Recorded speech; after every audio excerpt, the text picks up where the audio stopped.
नमस्कार दोस्तों, मैं महेश कुमार परियार बायोलॉजी एकेडमी में फिर आपका स्वागत करता हूं। और मेरे पिछले वीडियो आपने देखे, उन सभी विद्यार्थियों को धन्यवाद देता हूं मैं।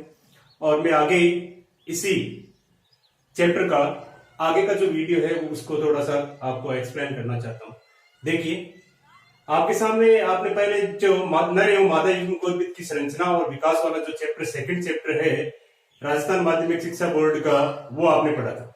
अब उसी के अंदर जो आपका जो नेक्स्ट पार्ट है, उसी नेक्स्ट पार्ट को हम डिस्क्राइब करेंगे डिटेल में। तो आपका टॉपिक, मेन टॉपिक आपके यहाँ पे है मादा युग्मकोद्भिद की संरचना एवं परिवर्तन। पहले आपको ये पता होना चाहिए मादा युग्मकोद्भिद संरचना उसकी कैसी होती है, उसी के बारे में हम यहाँ पे डिस्कस करेंगे। मादा युग्मकोद्भिद की संरचना किसके ऊपर डेवलप होती है, इसके ऊपर हम डिस्कस करेंगे। तो मेरा यहाँ बताने का, यहाँ हम टॉपिक पढ़ेंगे अंडक और गुरु बीजाणु पर्ण, मादा युग्मकोद्भिद मेल गेमेटोफाइट के स्ट्रक्चर एंड डेवलपमेंट। तो ये इसी में हम पढ़ने वाले हैं। पहले आपने लघु बीजाणु जनन, लघु बीजाणु की प्रक्रिया, संरचना, नर युग्मकोद्भिद, ये सब टॉपिक आपने पढ़े थे। और इसी के साथ अगला जो टॉपिक आपके सामने है अंडक और गुरु बीजाणु पर्ण। देखिए, अंडक जो होता है, ये अंडक पे इसको बोलते हैं कार्पल। ये बीजांड को धारण करने वाली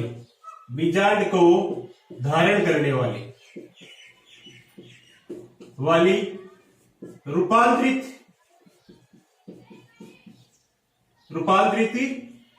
पर्णनुमा संरचना है। रूपांतरित पर्ण संरचना है, इसे हम क्या कहते हैं? अंडक कहते हैं। देखो, याद रखना, इसका मीनिंग है बीजाणु को धारण करने वाली रूपांतरित पर्णनुमा संरचना। इसी गुरु बीजाणु पर्ण, मेगास्पोरोफिल, रूपांतरित पर्ण है ना, इसलिए इसको हम क्या कहते हैं? गुरु बीजाणु पर्ण बोलते हैं इसको, मेगास्पोरोफिल्स।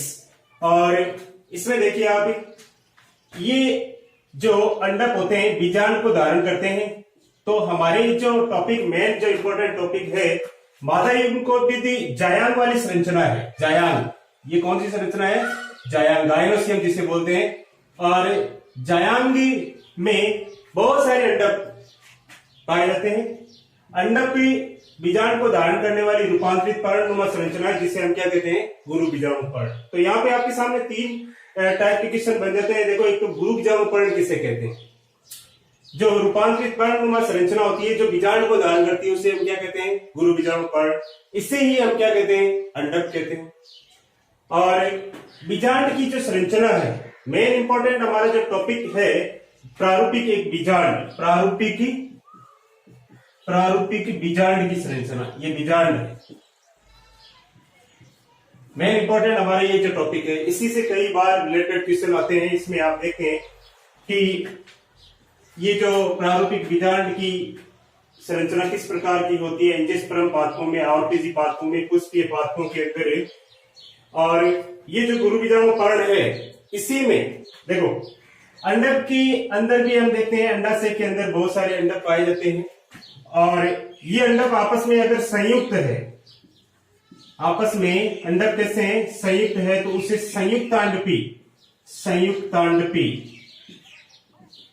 संयुक्तांडपी अंडक कहा जाता है। एपोकार्पस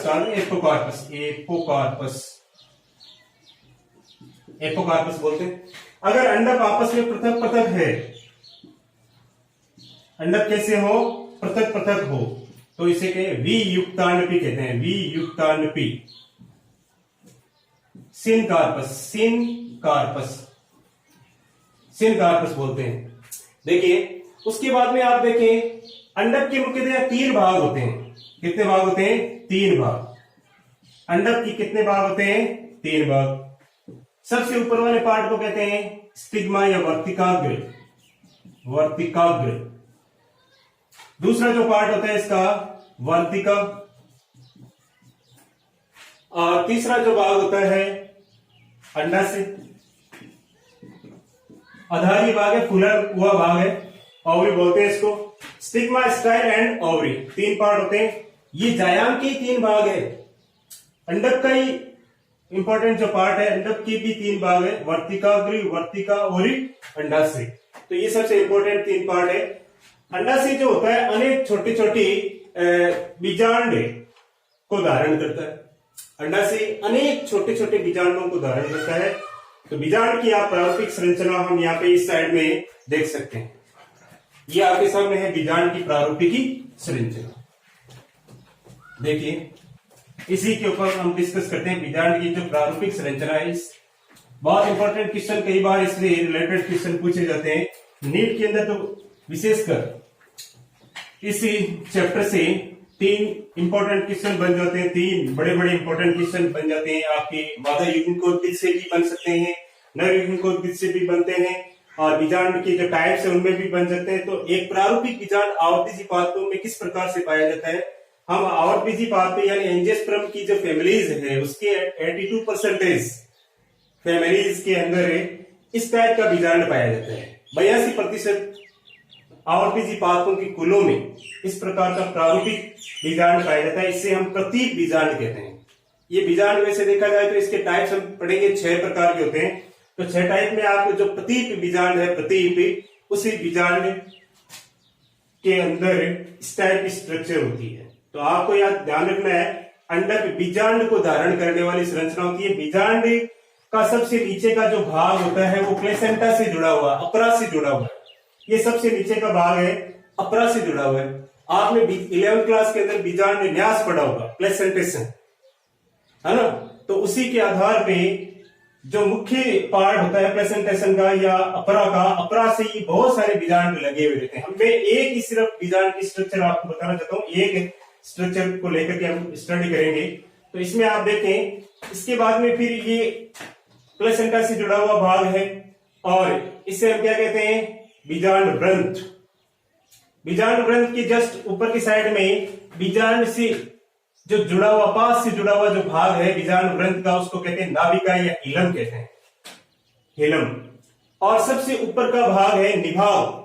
यहाँ पे मृदुत की कोशिकाओं का आवरण पाया जाता है, निभाग, इसे चेलेजा कहते हैं। बीजांड काय यहाँ पे मृदुत की कोशिकाओं का आवरण पाया जाता है। ये बीजांड काय है जो क्या करता है? भ्रूणकोश को पोषण देने का, मजबूत बनाए रखने का, इसको स्थिर रखने का काम करता है।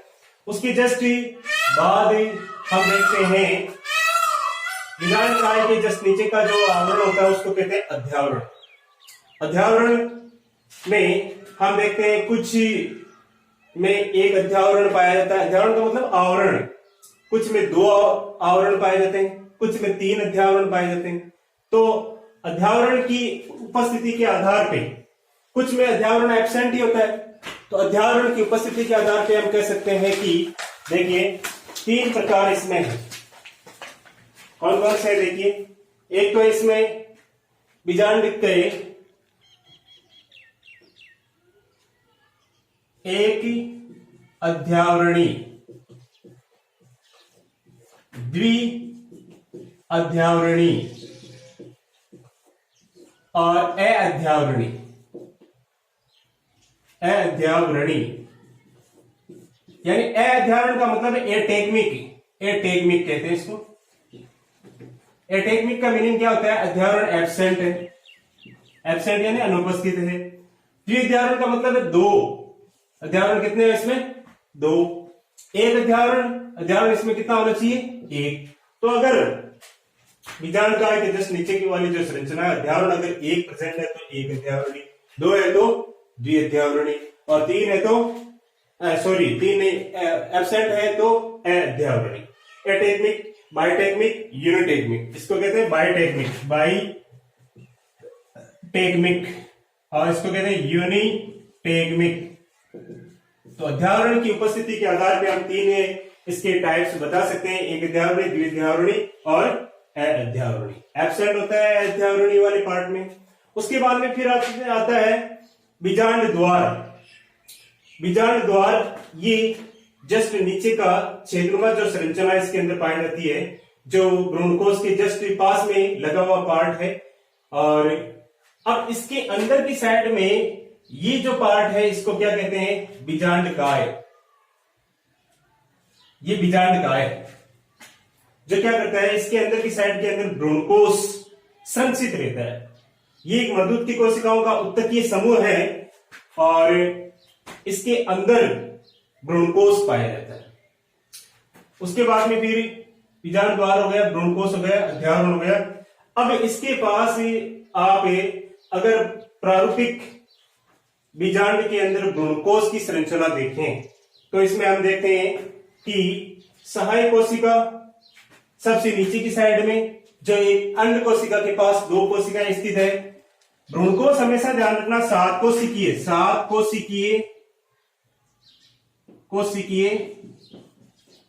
8 केंद्र की संरचना है। 8 केंद्र की संरचना, 7 कोशिकीय और 8 केंद्र की संरचना है। तो प्रारूपिक बीजांड के अंदर मित्रों हम देखते हैं सबसे ऊपर का भाग आपने निभाग पढ़ा, उसके बाद में जस्ट नीचे की साइड में बीजांड काय पढ़ा, फिर अध्यावरण पढ़ा। अध्यावरण, बाह्य अध्यावरण, द्विअध्यावरणीय होते हैं, अध्यावरणीय होते हैं, एक अध्यावरण होते हैं। तो इसका मतलब बाह्य और आंतरिक 2 प्रकार के अध्यावरण इसमें आपने पढ़ लिए, बीजांड द्वार पढ़ लिया। अब यहाँ पे एक स्ट्रक्चर जो पाई जाती है अंदर, उत्तक से मजबूत मर्दूत तक उत्तक से बनी हुई संरचना होती है जो बीजांड को सहारा प्रदान करने का काम करती है, उसको कहते हैं सेतुक या ऑब्ट्यूरेटर। ऑब्ट्यूरेटर कहते हैं इसको, याद रखना। उसी के साथ अंदर की साइड में भ्रूणकोश है, तो भ्रूणकोश कैसी संरचना है? 7 कोशिकीय और 8 केंद्र की संरचना है। आप ये देखें 7 इसमें कोशिकाएं होती है और 8 केंद्र पाए जाते हैं। बीचों बीच मध्य में 2 डिप्लॉयड द्विगुणित संरचना पाई जाती है जिसे द्वितीय केंद्रक कहते हैं। द्वितीय केंद्र की जस्ट नीचे की साइड में 3 कोशिकाएं आपको दिखाई देगी, जिसमें एक तो कोशिका है एक सेल अंड कोशिका, 2 है इसमें सहायक कोशिका। इन सहायक कोशिकाओं के जस्ट नीचे की साइड में प्रति व्यासांत इसके जस्ट विपरीत दिशा के अंदर प्रति व्यासांत कोशिकाएं पाई जाती है, एंटीपोडल सेल। ये सभी कोशिकाएं, इनमें जो आपको ऊपर और नीचे की साइड में 3-3 कोशिकाएं दिखाई देती है, सभी कोशिकाएं अगुणित होती है और बीच में जो उपस्थित कोशिकाएं हैं वो द्विगुणित कोशिका है। तो इस प्रकार से आपकी प्रारूपिक बीजांड की संरचना आपने पढ़ी। प्रारूपिक बीजांड में जो देखते हैं सबसे इंपॉर्टेंट क्वेश्चन ये बनता है कि जो द्वितीयक केंद्रक होता है वो कैसा होता है? द्विगुणित होता है या फिर अगुणित होता है? इसका ये क्वेश्चन बन जाता है। सामान्यतः ये जनरली क्या होता है? द्विगुणित। और दूसरा क्वेश्चन ये इसमें बनता है प्रति व्यासांत कोशिकाओं की संख्या कितनी होती है? 3। प्रति व्यासांत कोशिकाओं की प्लॉयडी लेवल कैसा होता है? इसका अगुणित होते हैं या द्विगुणित होते हैं? तो अगुणित होते हैं। उसके नीचे की साइड में अंड कोशिका के पास कितनी सहायक कोशिकाएं पाई जाती है? 2 सहायक कोशिकाएं इसमें पाई जाती है। तो आप ये एक भ्रूणकोश की भी स्ट्रक्चर यहाँ पे इसमें देख सकते हैं और भ्रूणकोश 7 कोशिकीय और 8 केंद्रक वाली संरचना होती है। इसमें आगे का जो वीडियो में अगली क्लास में जस्ट बनाऊंगा। जय हिंद, जय भारत।